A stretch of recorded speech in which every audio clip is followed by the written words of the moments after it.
E aí, queridos, graças e paz, nós queremos falar para vocês sobre a questão da oração, como nós temos falado, né? Que o maior pedido, o pedido mais inteligente, mais sábio que os discípulos fizeram foi: Senhor, ensina-nos a orar, como nós falamos no vídeo passado. E nós falamos que é passar para vocês uma série de métodos, uma série de metodologia para que você venha ter resposta a todas as suas orações.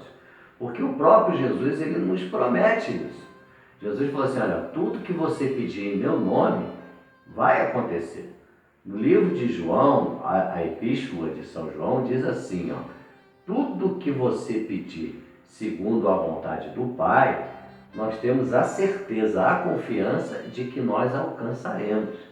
Então, se nós partirmos desse princípio, nós vamos entender e compreender que é desejo de Deus responder a todas as nossas orações, desde que seja segundo a vontade dele, é claro, né? Então, a primeira coisa que nós vamos falar é sobre a oração do Pai Nosso, a oração dominical, né? Que diz que Jesus, respondendo à pergunta dos discípulos, ele diz assim, ao pedido, na verdade, dos discípulos, ele diz assim, ó: vós orareis assim: Pai nosso que estás no céu, santificado seja o teu nome. Então, qual é o primeiro princípio dessa questão? É que nós temos que entender que para nós termos Deus como Pai, precisamos receber a Jesus como nosso único e suficiente Salvador. É termos Jesus, entender e compreender que Jesus morreu por causa dos nossos pecados e ao terceiro dia Deus o ressuscitou. E nós temos que convidá-lo a entrar em nosso coração. E quando Jesus entra em nosso coração, nós passamos a fazer parte da família de Deus. Então, isso é a primeira coisa que a gente tem que fazer. É convidar a Jesus, dizer: Senhor, eu sou um pecador, realmente eu sou um pecador, mas eu recebo o Senhor como meu Salvador e creio que o teu sangue me purifica de todo pecado. Isso é a primeira coisa que nós temos que entender e compreender para que a resposta às nossas orações sejam atendidas. A segunda coisa que a gente tem que entender é quando Jesus fala assim: Pai nosso que está onde? Está no céu. Deus está no céu. O que isso quer dizer? Quer dizer que Ele está acima de tudo e de todas as coisas, que Ele é o Deus Todo-Poderoso, que Ele é soberano, que todo o poder está na mão de Deus. Ele faz tudo aquilo que apraz a sua vontade. E se você é filho, basta você clamar que Ele vai responder a você. Você tenha certeza disso, não tenha dúvida disso. Deus está pronto. Ele fala assim, ó: se o meu povo, em 2 Crônicas, capítulo 7, versículo 14, se esse povo que se chama pelo meu nome se humilhar e orar, e se arrepender dos seus maus caminhos, se converter, eu ouvirei a sua oração, descerei e sararei a vossa terra. Então, o próprio Cristo, o próprio Deus, ele tem desejo de responder às nossas orações. A outra questão, aqui diz: santificado seja o teu nome. A Bíblia diz, amado, que nós não devemos falar o nome de Deus em vão. E muitas vezes nós falamos o nome de Deus assim por qualquer bobagem. Tinha uma época, uma certa novela que começava a falar: está amarrado em nome de Jesus, não sei o quê. Então, são coisas assim que não tem razão de ser. Então, a gente tem que aprender a amar, aprender a respeitar o nome de Deus. Esse é o segundo princípio. Ter respeito ao nome de Deus. Jesus falou assim: é-me dado todo o poder nos céus e na terra. Lá no livro de Hebreus, se não me falha a memória, diz assim que não existe em nenhum outro nome a qual possa nos trazer salvação que seja o nome de Jesus. E não existe nenhum outro nome, um nome mais poderoso do que o nome de Jesus. Então, quando você usa o nome de Jesus, as janelas, as portas do céu, elas estão abertas para nós. Elas estão, assim, escancaradas para que a resposta de Deus chegue até nós.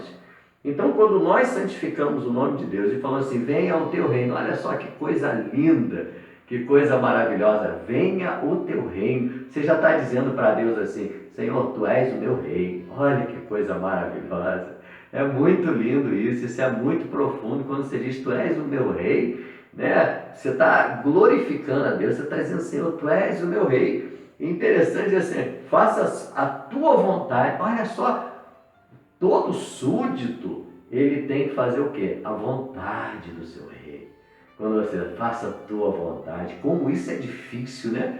A gente falar para Deus, Deus, faça-se a tua vontade. Eu sei que você já falou isso, eu faço a tua vontade na minha vida. E muitas vezes a gente não consegue que a vontade de Deus seja feita na nossa vida. Mas quando você diz, Deus, tu és o meu rei, faça-se a tua vontade, assim na terra como nos céus. Você sabe qual é a vontade de Deus? Está escrito no livro de Jeremias, diz assim, o meu pensamento acerca de vós é um pensamento de paz e um pensamento de prosperidade. O próprio Cristo falou assim, que ele lá no livro de Isaías, antes de Cristo, Isaías falou que Jesus, o nome dele era Conselheiro, Deus Forte, Pai da Eternidade e Príncipe da Paz. Jesus quer nos dar paz. Interessante que Jesus ele fala assim, quando você chegar em alguma casa, você saudai com a paz. Se tiver um filho da paz, a paz ali será repousada sobre aquela casa. Então Jesus é o príncipe da paz. Ele é o Pai da eternidade. Dá para nós entendermos como é difícil com a nossa mente finita entendermos o que é isso, Pai da eternidade. Se a eternidade não tem começo e não tem fim, e Deus diz assim, eu sou o Pai da eternidade. Olha que coisa tremenda e poderosa. Você não está orando a um Deus qualquer, você está orando a um Deus que tem condições de criar a eternidade. Um Deus que verdadeiramente quer te ver feliz, quer te dar a paz, quer te dar a alegria. Ele disse, faça a tua vontade assim na terra como no céu. O pão nosso de cada dia nos dai hoje. Sabe, querido, a Bíblia diz que ele nunca viu o justo e nem a sua descendência mendigar o pão. Às vezes nós ficamos preocupados com tantas coisas. E Jesus ele ensina assim, olha os lírios do campo, nem Salomão na sua glória se vestiu como qualquer um deles. Olha os pardais, eles não trabalham e nem fiam, né? Eles não trabalham, não fazem nada e acordam cantando, diferente da gente que muitas vezes acorda reclamando, né? Os pardais acordam cantando e todos os dias Deus dá o alimento para eles. Imagine você que tem muito mais valor do que os lírios do campo e do que os pardais. Deus não vai deixar faltar nada para você, querido. Lá no Salmo de número 23, o que diz lá a Bíblia? Que o Senhor é o meu pastor e nada me faltará. Então, querido, quando a gente começa a entender o significado do Pai Nosso, a profundidade da oração dominical, a gente vê que não é uma simples prece, não é uma simples reza, mas é um método, é um caminho a ser percorrido para que nós possamos receber a nossa bênção, para que a resposta de Deus seja para que Deus venha responder às nossas orações. Tá certo, querido? Então hoje eu vou deixar essa palavrinha para você, mais uma palavra de bênção. Eu sei que ela vai abençoar muito a sua vida e se realmente assim você quiser mandar para outras pessoas, compartilhar essa passagem, esse vídeo, né? Você envia e compartilha. Compartilha, se abençoar a tua vida, vai abençoar a vida de outras pessoas. Então compartilha, tá certo? Clica lá no gostei, não pode esquecer do gostei, para eu ficar feliz da vida, né? Saber que você gostou da palavra. E também se inscreva ali, assine o nosso canal ali para a gente ver você. E coloque também lá o seu pedido de oração, que a nossa igreja está numa campanha bem forte de oração para abençoar muito a sua vida, tá bom? Que Deus abençoe você, tenha uma semana assim abençoadíssima e lembre-se sempre, Deus, Ele ama o teu sorriso.